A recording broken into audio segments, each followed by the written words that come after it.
जय हिंद दोस्तों आज का हमारा टॉपिक है एलर्जिक राइनाइटिस। एलर्जिक राइनाइटिस यानी कि नाक की एलर्जी। दोस्तों, नाक की एलर्जी का मतलब ये हुआ कि अगर हमें कोई किसी भी चीज़ की एलर्जी है, जैसे कि डस्ट की एलर्जी है या पोलन की एलर्जी है या किसी पार्टिकल की एलर्जी है, तो ऐसी एलर्जी में हमारे जो लक्षण है वो सबसे ज़्यादा प्रेजेंट होते हैं नाक और मुंह के एरिया में। जैसे कि हम अगर इस लक्षणों की बात करें तो इसमें सबसे ज्यादा प्रोमिनेंट जो लक्षण है वो ये है स्नीजिंग का, यानी कि छींके आना। दोस्तों, एलर्जिक राइनाइटिस के पेशेंटों में जनरली छींकें बहुत ज्यादा आती है और इसमें छींकों का सुबह सुबह मॉर्निंग में पूरे रात में जितनी भी डस्ट पार्टिकल है या जितनी भी चीजें हैं जो एलर्जी प्रोड्यूस कर सकती है, वैसी चीजों का एक्यूमुलेशन होता है ओवरनाइट। और जब आप उठते हैं तो उठने के साथ ही इरिटेशन के साथ हमें बहुत ज़्यादा कंटिन्यूअसली छींके आना शुरू हो जाता है। और उसके साथ साथ दोस्तों, एलर्जिक राइनाइटिस में सिक्रीशन आता है, जैसे कि नोज में से कंटिन्यूएशन लैक्रिमेशन आने लगेगा या कंटिन्यूअसली आपको पानी बहता रहेगा।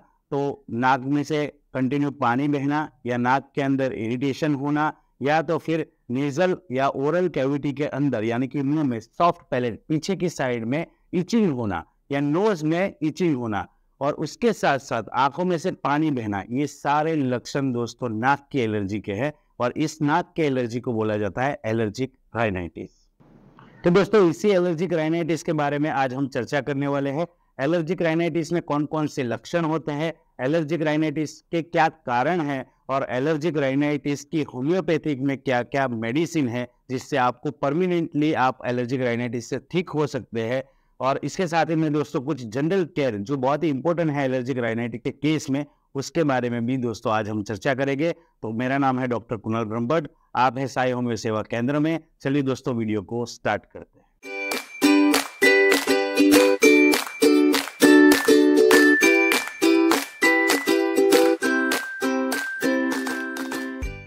तो दोस्तों, पहले बात करते हैं एलर्जिक राइनाइटिस के लक्षणों के बारे में। दोस्तों, एलर्जिक राइनाइटिस में आपको जैसे मैंने पहले बताया, नेजल और ओरल एरिया सबसे ज्यादा इफेक्टेड होता है। और अगर हम बात करें तो ज्यादातर लक्षण यानी कि सारे के सारे लक्षण आपको नेजल और ओरल कैविटी में दिखाई देंगे। जैसे कि नेजल में नोज के पार्ट से ज्यादा छींके आना या नेजल में से ज्यादा लैक्रिमेशन यानी कि डिस्चार्ज आना, वाटरी डिस्चार्ज, आपको पानी जैसा बहता रहेगा, कंटिन्यूअस छींके। कभी कभी तो मैंने अपने प्रैक्टिस लाइफ में देखा है कि छींकों की मात्रा 15, 20, 25 तक हो जाती है। पेशेंट अक्सर कहा करते हैं कि सर सुबह उठ के कंटिन्यूअस एक तरह से छींकों का अटैक जैसा आता है, कंटिन्यू 15, 20, 25 छींकें आने लगती है।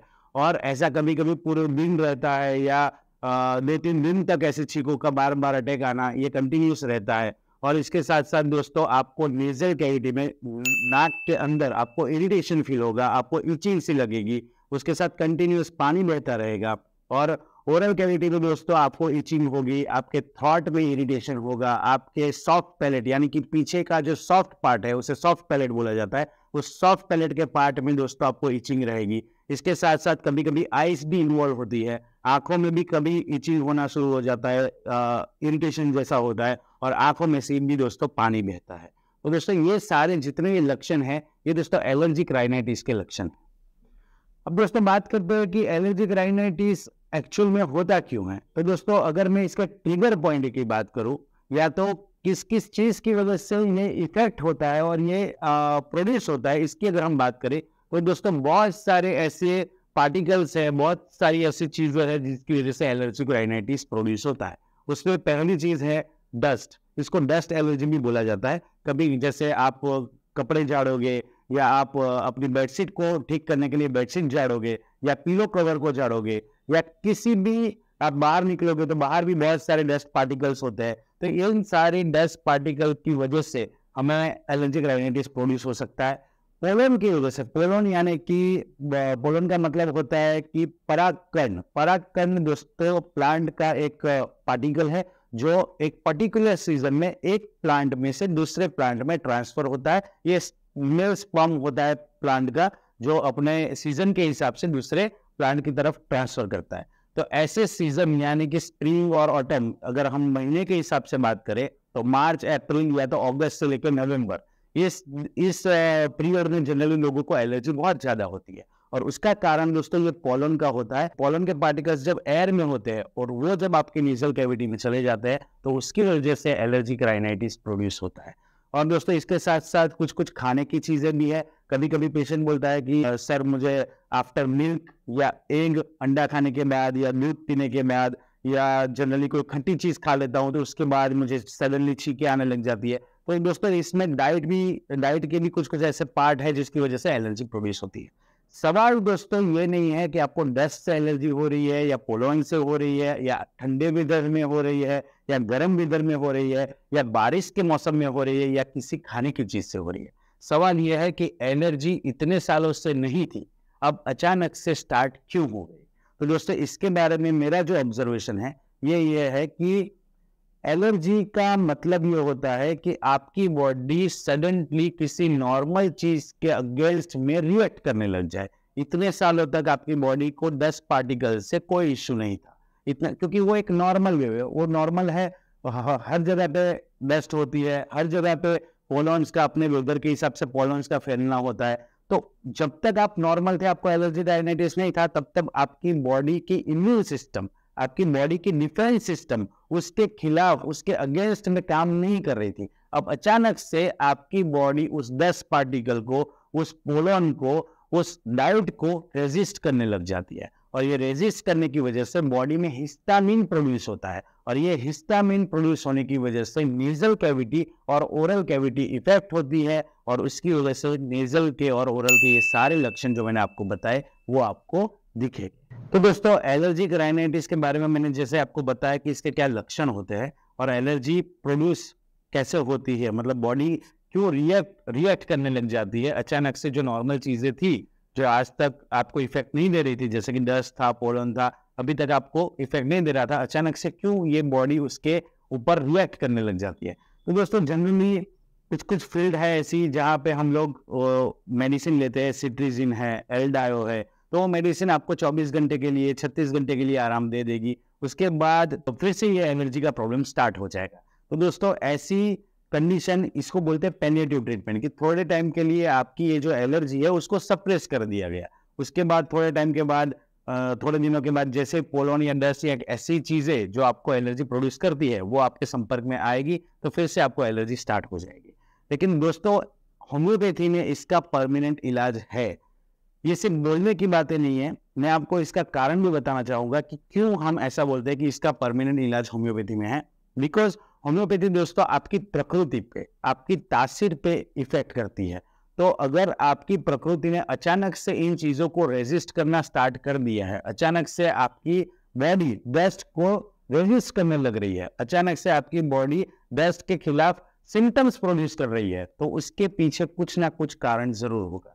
तो दोस्तों इन कारण को अगर हम किसी पेशेंट का कॉन्स्टिट्यूशन लेके, कौन सी चीज के बाद ये डेवलप हुआ है, कौन सी ऐसी घटना थी या कौन से ऐसे एपिसोड के बाद ये प्रॉब्लम स्टार्ट हुई है, अगर हम इसको टोटली हिस्ट्री लेके प्रॉपरली देखें तो उसके बेस पे अगर हम ट्रीटमेंट करेंगे तो ये एलर्जी का प्रॉब्लम जड़ मूल से जा सकता है। दोस्तों इसके लिए मैं जब आपको ट्रीटमेंट बताऊंगा आगे, तो इस ट्रीटमेंट में मैं आपको 2 ऐसी मेडिसिन है जो कॉन्स्टिट्यूशनल बेस्ड मेडिसिन है। वो कॉन्स्टिट्यूशनल बेस्ड मेडिसिन के बारे में मैं बताऊंगा कि उस व्यक्ति की प्रकृति कैसी होगी और वैसे व्यक्ति को अगर एलर्जी हुई है तो 2 मेडिसिन बताऊंगा जिससे वो परमानेंटली ठीक हो सकती है।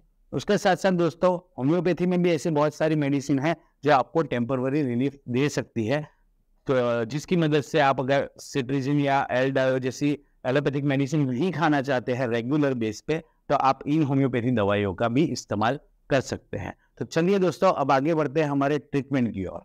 तो दोस्तों होम्योपैथिक ट्रीटमेंट में बहुत सारी ऐसी मेडिसिन हैं जो एलर्जिक राइनाइटिस के केस में बहुत खूबसूरती के साथ काम करती है। तो दोस्तों इसमें अगर हम लोग पहले कॉन्स्टिट्यूशनल मेडिसिन की बात करें तो जिसमें हम प्रकृति को भी साथ में लेके चल सकते हैं कि उस व्यक्ति की, जैसे कि दोस्तों हम पहली मेडिसिन की बात करने वाले आर्सेनिक एल्बम। आर्सेनिक एल्बम की जो प्रकृति है और उसका जो व्यक्तित्व है वो वैसा है कि आर्सेनिक एल्बम के व्यक्तित्व वाला पेशेंट जनरली फास्टिडियस होता है।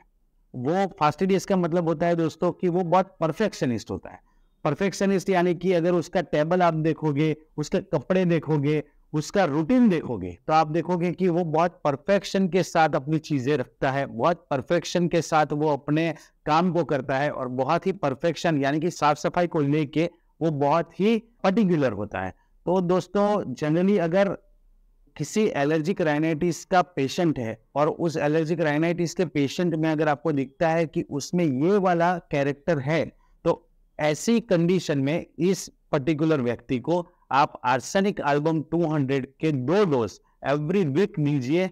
हर वीक 2-2 डोज लेकर के वो व्यक्ति लेगा, उसकी वजह से जो क्योर होगा, जो एलर्जिक राइनाइटिस की ट्रीटमेंट होगी, वो पर्टिकुलरली उसके रूट से होगी। यानी कि ना सिर्फ सिम्टम्स, खाली सिम्टम्स में आराम होगा फिर 36 घंटे बाद फिर से स्टार्ट हो जाएगा, ऐसा नहीं होगा, क्योंकि आप उस व्यक्ति के सिर्फ लक्षण को ठीक नहीं कर रहे, पर्टिकुलरली इसकी प्रकृति को देख के आप मेडिसिन दे रहे हो। और ऐसे व्यक्ति का एलर्जिक राइनाइटिस होने का कनेक्शन आप समझ सकते हो कि जो व्यक्ति को इतना परफेक्शन चाहिए, अगर उसको बेस्ट धूल ऐसी चीजें ट्रिगर कर रही है, तो समझिए उसकी प्रकृति अब थोड़ी सी डाइवर्ट हो चुकी है किसी ना किसी कारण की वजह से, या कोई फिजिकल, मेंटल, सोशल कोई भी रीजन की वजह से उसकी प्रकृति पे कहीं ना कहीं डैमेज हुआ है, जिसकी वजह से अब बॉडी जो उसकी पर्टिकुलरली फास्टिंगनेस, क्लीनिनेस पे ध्यान देती थी, अब वो चीज उसका डाइवर्जन हो गया है और अब वो व्यक्ति इन सारी चीजों को एक्सेप्ट नहीं कर पाता। इसका मतलब दोस्तों वो नहीं है कि आर्सेनिक एल्बम देने के बाद वो व्यक्ति गंदगी एक्सेप्ट करने लग जाएगा या इधर उधर जो रखना है वो छोड़ देगा, ऐसा नहीं है। वो न्यूट्रलाइज कर देगा, यानी कि जो साफ सफाई वो रखता था, वो साफ सफाई के साथ अभी वो डस्ट और ऐसी चीजों को एक्सेप्ट नहीं कर पा रहा था, इसलिए बॉडी उसके अगेंस्ट रिएक्शन दे रही थी। लेकिन आफ्टर आर्सेनिक एल्बम वो एक्सेप्ट करने लगेगा, उसकी बॉडी समझ जाएगी कि ये नेचुरल चीजें है, ये डस्ट धूल इसको हम नहीं रोक सकते, ये नेचुरल चीजें है जो हवा में फैल रही है, वो नेजल के थ्रू आ रही है, तो वो उस चीज को न्यूट्रलाइज कर देगा, वो उस चीज को एक्सेप्ट कर लेगा, और उसकी वजह से उसकी बॉडी परमानेंटली एलर्जिक राइनाइटिस में से अपने आप को रिकवर कर लेगी। वैसे दूसरी मेडिसिन है नेट्रम्ब्यूर। दोस्तों आर्सेनिक एल्बम हो या नेट्रम्ब्यूर हो, अगर आपको लग रहा है कि आपको एलर्जिक राइनाइटिस की प्रॉब्लम है और साथ में मैं जैसे बता रहा हूँ वैसे कुछ कुछ लक्षण आप में है, तो ये दवाई आप ले सकते हो। नेट्रम्ब्यूर के बारे में दोस्तों मैं बताना चाहूंगा कि नेट्रम्ब्यूर एक बहुत ही डिग्निफाइड व्यक्ति होता है। नेट्रम्ब्यूर बहुत एक अपने आप को हमेशा उस लेवल पे रखने वाला व्यक्ति होता है, अपने आप को हमेशा एक पोजीशन पे रखने वाला व्यक्ति होता है। वो जनरली किसी के सामने इजीली झुकने वाली टेंडेंसी उसकी नहीं होती है, वो अपने से ऊपर वाले व्यक्ति को जनरली बर्दाश्त नहीं कर पाता है, और ना ही वो अपने से इक्वल व्यक्ति के साथ रहेगा या तो अपने से डाउन व्यक्ति के साथ रहेगा। नेट्रम्ब्यूर जो पर्सनालिटी होती है जनरली उनका कैरेक्टर कुछ कुछ शॉक, जैसे कि मेंटल शॉक, कोई घटना ऐसी हुई, उस घटना के बाद उसका व्यक्तित्व चेंज हो जाएगा, वो उस शॉक में से बाहर अभी तक नहीं निकला है, उस शॉक के अंदर वो अभी भी है। तो ऐसे नेट्रम्ब्यूर वाले व्यक्ति को अगर उसके डिग्निटी पे कोई ईजा हुई है, उसके व्यक्तित्व पे कोई ईजा हुई है, अभी वो उस कंडीशन में है कि उस घटना से वो बाहर नहीं निकला है, उसकी अंदर आत्मा को कोई ठेस पहुंची है, तो ऐसी कंडीशन के बाद जब एलर्जिक राइनाइटिस प्रोड्यूस होता है, तो ऐसे व्यक्ति को अगर आप नेट्रम्ब्यूर 200 2-2 डोज करके दोगे हर 7 दिन पे या 15 दिन पे, जैसे जैसे सिम्टम्स रिकवर होते हैं वैसे वैसे आप डोज को रिपीट कर सकते हो, तो ये दवाई उसके सिर्फ एलर्जिक राइनाइटिस यानी कि सुपरफिशियली नहीं, परंतु उसका जो डीप पार्ट बॉडी का इफेक्ट हुआ है, जिसकी वजह से ये एलर्जिक राइनाइटिस का प्रोड्यूस हुआ है, एलर्जिक राइनाइटिस प्रोड्यूस हुआ है, उसको जड़ मूल से ठीक करने में हेल्प करेगी। तो दोस्तों आर्सेनिक एल्बम का मैंने एक आपको बताया कि आर्सेनिक एल्बम कैसा कैरेक्टर होता है, फास्टिनियस होता है, हमेशा चीज़ों को क्लीन, परफेक्शनिस्ट होता है, क्लीननेस के साथ उसका कनेक्शन बहुत ज़्यादा होता है। अगर वैसी कोई पर्सनालिटी को एलर्जिक राइनाइटिस का प्रॉब्लम है तो आप आर्सेनिक एल्बम दे सकते हो। अगर कोई डिग्निफाइड व्यक्ति है, बहुत ही स्टैंड व्यक्ति है, वो अपने हिसाब से चलने वाला व्यक्ति है, अपने आप को कभी डाउन नहीं कर सकता, कभी इंसल्ट फील नहीं कर सकता, और वो व्यक्ति अगर किसी चीज से, ऐसी चीज से गुजरा है कि जहां पर उसके डिग्निटी को प्रॉब्लम हुआ है, उसके अस्तित्व को ठेस पहुंची है, वैसी कंडीशन में दोस्तों नेट्रम्यूर अगर आप दोगे तो वैसी कंडीशन वाले व्यक्ति का एलर्जिक राइनाइटिस जड़ मूल से ठीक होगा। ये दोस्तों मैं आपको श्योरिटी के साथ बता सकता हूँ।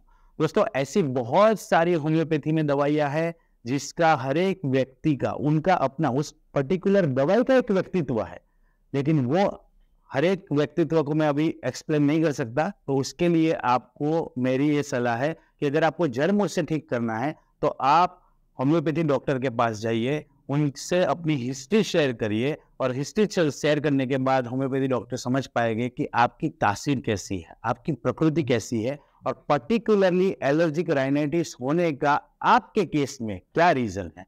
और उस रीजन के बेस में जब ऐसी आर्सेनिक, नेट्रम्यूर जैसी आपके कॉन्स्टिट्यूशनल दवाई जब दी जाएगी तो मैं आपको वादे के साथ कह सकता हूं कि आपकी एलर्जिक राइनाइटिस परमानेंटली क्योर हो जाएगी। बिकॉज एलर्जिक राइनाइटिस कोई पैथोलॉजिकल कंडीशन नहीं है कि आपको अपेंडिसाइटिस हो गया, अपेंडिक्स आपका बढ़ गया है, तो वो एक ऑपरेशनल केस है, वो एक सर्जिकल केस है, उसमें आपको रिमूव करना पड़ेगा, उसमें आप मेडिसिन पे ज्यादा रिलायबल नहीं रह सकते। लेकिन ये आपकी एक डेवलपमेंटल कंडीशन है, इसमें आपका एक डेवलपमेंट हुआ है, आपकी बॉडी ने अचानक से किसी चीज को रेजिस्ट करना स्टार्ट कर दिया। अभी तक आप दूध पी रहे थे, आप अंडा खा रहे थे, आपको कोई प्रॉब्लम नहीं हो रहा था, अचानक 20 साल 22 साल के बाद सडनली दूध से आपको एलर्जी होने लग गई। क्यों? क्योंकि आपकी बॉडी उस दूध को, उस अंडे को अब रेजिस्ट कर रही है और उस रेजिस्ट करने के पीछे आप खुद है। तो इसीलिए कहा जाता है कि होम्योपैथी में हम बीमारियां नहीं देखते, बीमारी के अंदर के व्यक्ति को देखते हैं। तो दोस्तों जैसे मैंने आपको बताया कि आर्सेनिक के बारे में और नेट्रम्यूर के बारे में कि उसकी जो प्रकृति वाला व्यक्ति होगा, अगर उसको एलर्जिक राइनाइटिस का प्रॉब्लम है तो उस कंडीशन में हम कैसे आर्सेनिक प्रिस्क्राइब कर सकते हैं, कैसे हम नेट्रम्यूर दे सकते हैं। तो दोस्तों इसके साथ ही मैं आर्सेनिक और नेट्रम्यूर के कुछ और सिम्टम्स भी आपको बताना चाहूँगा, ताकि उस जैसी प्रकृति अगर आपकी है तो आप उसको थोड़ा बहुत समझ सके विदाउट कंसल्टिंग डॉक्टर। फिर भी डॉक्टर को तो कंसल्ट करना ज़रूरी है ही, लेकिन अगर आपको थोड़ा सा और बेहतर समझ में आए कि आर्सेनिक एल्बम की प्रकृति कैसी होगी या कॉन्स्टिट्यूशन कैसा होगा और नेट्रम्यूर का कॉन्स्टिट्यूशन कैसा होगा, तो उसके लिए थोड़े बहुत सिम्टम्स और मैं आपको बताना चाहूँगा। आर्सेनिक एल्बम का जैसे मैंने आपको बताया कि बहुत ही ज़्यादा फास्टिडियस होता है, वो अपनी चीज़ों को बहुत परफेक्ट रखने की कोशिश करता है। अगर कोई चीज़ ऐसी हुई कि जो परफेक्शन से नहीं रखी गई है या उसके किसी काम में, उसके किसी रूटीन वर्क में आपने उसकी कोई चीज़ इधर उधर रख दी है, तो उनमें इरिटेशन की मात्रा भी बहुत ज़्यादा होती है। वो लोग इरिटेबल बहुत जल्दी हो जाते हैं, गुस्सा बहुत जल्दी आ जाता है। उनका जो सीक्वेंस है अगर आपने वो तोड़ दिया, उनका जो रूटीन लाइफ है उसमें अगर आपने कहीं पर डिस्टर्बेंस कर दिया, तो ऐसी चीज़ों में वो ज़्यादा एग्रेसिव हो जाते हैं।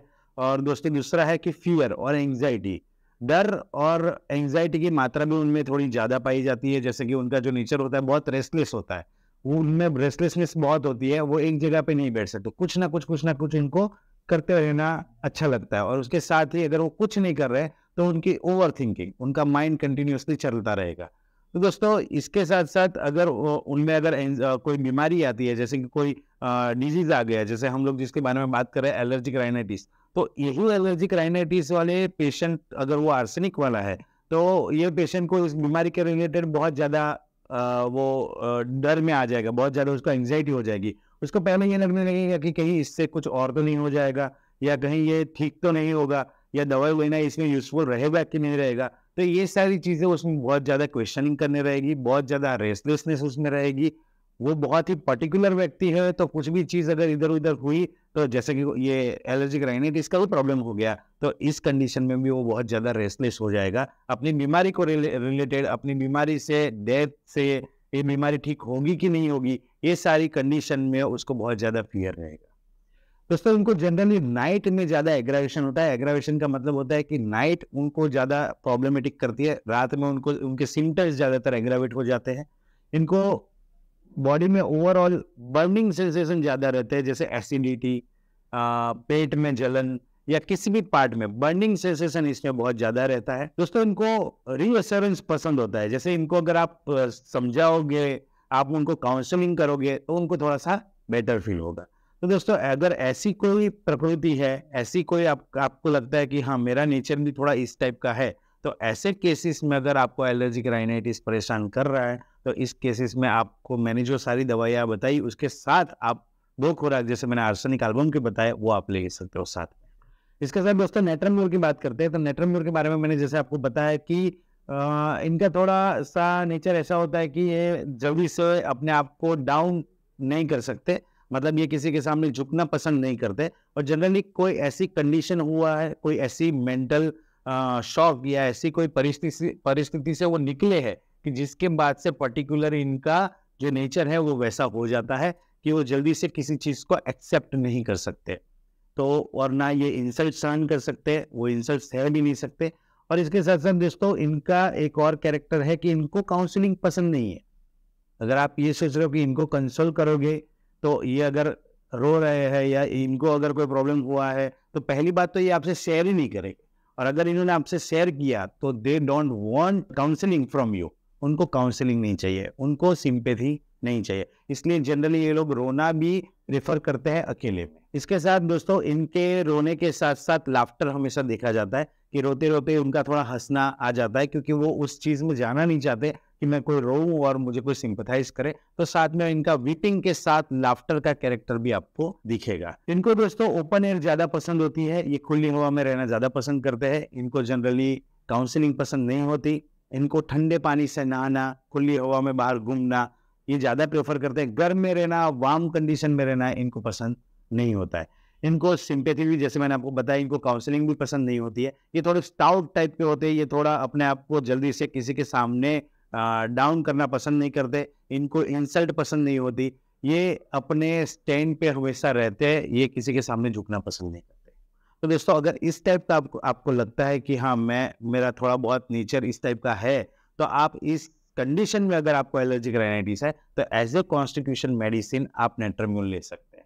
तो दोस्तों नेट्रम्यूल लेना या आर्सेनिक लेना, तो ऐसी बहुत सारी मेडिसिन है जिसके साथ इंसान की प्रकृतियां जुड़ी होती है। होम्योपैथी दवाइयों का नेचर इंसान के नेचर से मिलता है, हम उसे कॉन्स्टिट्यूशनल मेडिसिन कहते हैं। तो अगर कॉन्स्टिट्यूशनल मेडिसिन से आप ट्रीटमेंट करोगे तो आपकी प्रकृति पे इफेक्ट करेगी और जड़ मूल से इसका इलाज करेगी। तो मेरी इच्छा यह है कि दोस्तों अगर आप सिम्टोमेटिक ट्रीटमेंट करो, उसके साथ साथ कॉन्स्टिट्यूशनल ट्रीटमेंट भी करो, और इसके लिए आप डॉक्टर से जरूर कंसल्ट करो ताकि डॉक्टर अच्छे से आपकी कॉन्स्टिट्यूशनल मेडिसिन समझ पाए। तो चलिए दोस्तों अब आगे बढ़ते हैं अपने सिम्टोमेटिक अप्रोच के। और सिम्टोमेटिक अप्रोच होता है कि सिम्टोमेटिक दवाइयाँ जो होती है वो, जैसे ही आप एलोपैथी बार बार आप कोई सिट्रीजिन या एल्डायो या कोई स्टीरॉइड ले रहे हो जिससे आपको 24 घंटे 36 घंटे तक आराम रहता है, उसी तरह से होम्योपैथी में भी बहुत सारी दवाइयां हैं जो आपको पर्टिकुलरली आराम देता रहेगा। हो सकता है कि ये दवाई जड़ से ठीक ना कर सके, उसके लिए जैसे मैंने आपको पहले बताया हमें कॉन्स्टिट्यूशनल अप्रोच करना पड़ेगा, लेकिन सिम्टोमेटिक दवा काफी हद तक आराम देती है,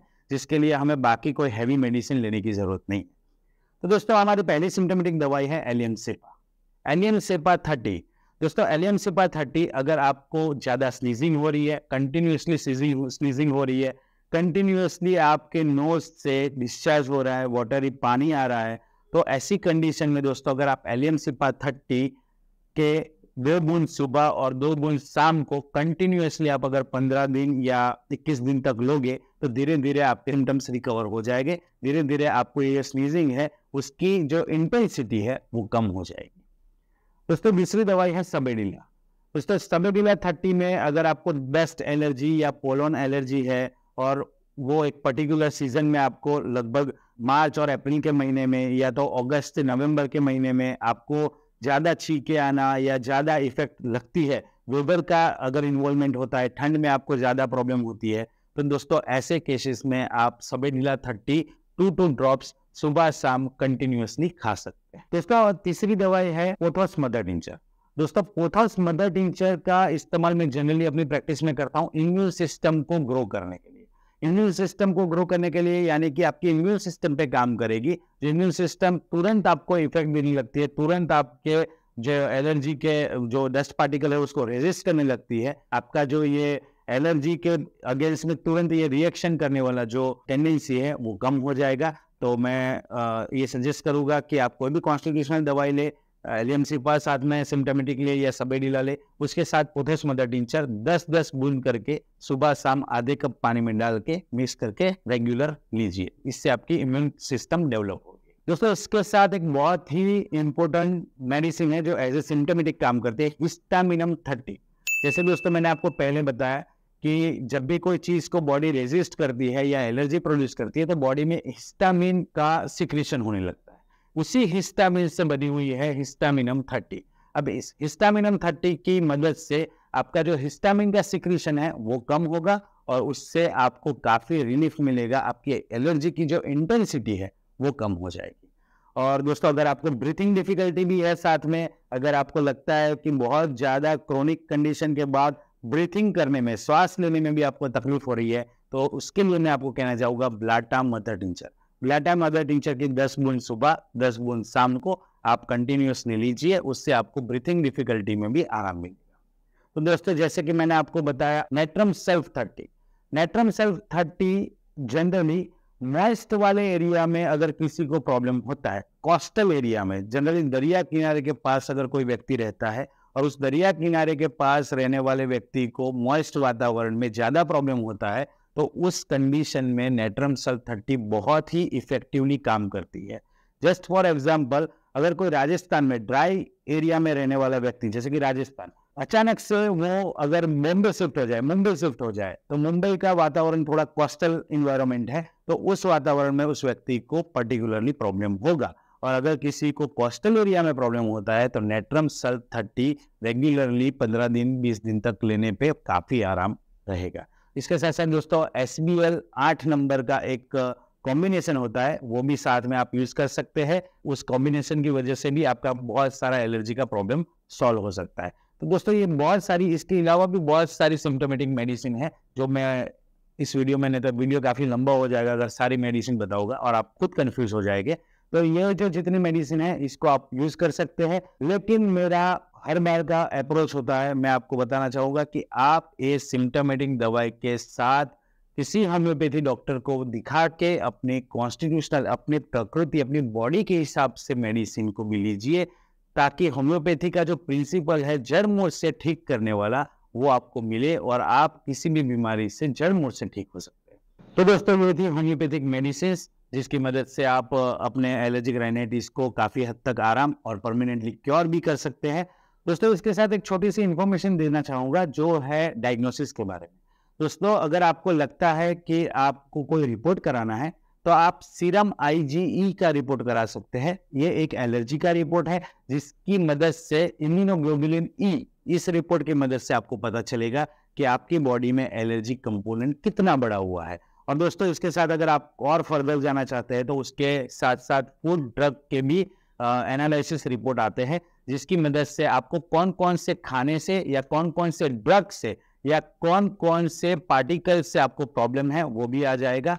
तो इसकी मदद से आपको ये भी पता चल जाएगा कि आपको एलर्जी है कि नहीं, और आपको ये भी पता चल जाएगा कि किस चीज की एलर्जी है। इससे आप ठीक तो नहीं हो सकते, लेकिन इतना फायदा जरूर मिलेगा आपको कि आप उस चीजों को जनरल केयर के थ्रू अवॉइड कर सकते हैं। तो इसके साथ साथ दोस्तों मैं आपको कुछ जनरल टिप्स देना चाहता हूँ जनरल केयर के बारे में।